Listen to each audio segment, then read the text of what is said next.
Solution architect or cloud engineer, you need to know those classes of EC2 that we have, so that anytime somebody want to move their business to cloud, you'll be able to decide the kind of EC2 server that will actually fit them. Now, there are about 6 classes of EC2, so I'm going to list it in this video. Now, the first one is general purpose EC2 instance. Now, these are EC2 instances that are used for diversity of workload for basically web server. Now, they are the kind of EC2 that we use for smaller workload on the cloud. An example is when somebody have a blog website, the person that want to move the blog website to cloud, they can host that particular website on EC2. If somebody have maybe a landing page website, they can put it on general purpose EC2. If somebody have a small e-commerce website that contain maybe about 40 or 50 products or even 100 products, they can put it on general purpose EC2. So the major purpose of general purpose EC2 is that they have a balanced compute, network, and memory. So those are the major things they function as. So those are the kind of website we can actually put on general purpose EC2. Now, the second type of EC2 that we have, we call it compute optimized. This is the kind of EC2 that we use for every task processing. So they are the kind of EC2 that we can see in a game server.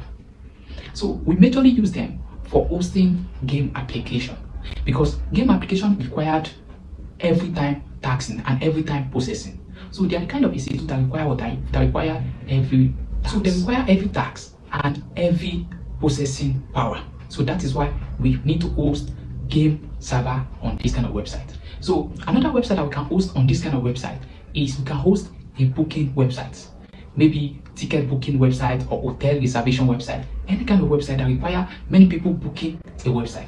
For example, if Wizkid or Davido or Burna Boy want to host a concert for the whole world, now the kind of EC2 that we use for that particular website that you guys will visit to book and pay is what we call compute optimized EC2. This is because this EC2 have every processing power and can accommodate a lot of tasks over the time. So in that kind of website, we use compute optimized. Then the third one is what we call memory optimized EC2. This is a kind of EC2 that we use because of every RAM. So when we need a bigger processing storage for processing a lot of or large amount of data, we use this kind of EC2.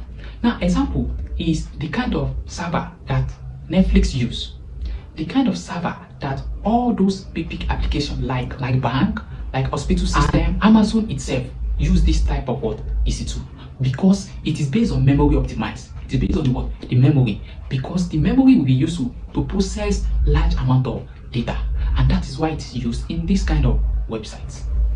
Then the fourth one is accelerating compute EC2 instance. Now, this is the kind of EC2 that is used whenever latency is needed or whenever fast processing is needed. These are the kind of EC2 that you can see in most of our AI, e.g. ChatGPT, DeepSeek AI, and all those different kind of AI that we have. They use this kind of EC2 because it has low latency and it has very fast and high processing power. Then we have storage optimized. These are the kind of EC2 that are used when you want to have a very fast access to some files or to some stuff on the internet. An example of the kind of app that use it: TikTok use it, Netflix use it, Log use it, and some other application like that, they use it. And the major purpose of this one is to enhance very fast access to data or files on the internet. Then the last one, which is number 6, is what we call HPC Optimized. This is the kind of EC2 that is used to process large amount of data, and they are mostly used for scientific supercomputing. So this is the kind of EC2 that NASA use and all those scientists use for processing most of their tasks. This kind of EC2 can be used for quantum mechanics, for quantum physics, for different kind of analytical work that they do in science. They can use these tools for weather research, for vaccine research, for different kind of stuff that involve scientific work. It is also used for 3D modeling. So all these one, they are the kind of EC2 that we have. So as a solution architect or a cloud engineer, you need to know the kind of EC2 that a particular organization need before you actually move them to the cloud. So that when they get to the cloud, they will not need to spend too much of money, and they will use the best EC2 that actually fit their organization. So if you enjoyed this video, please like, follow, and share for more updates.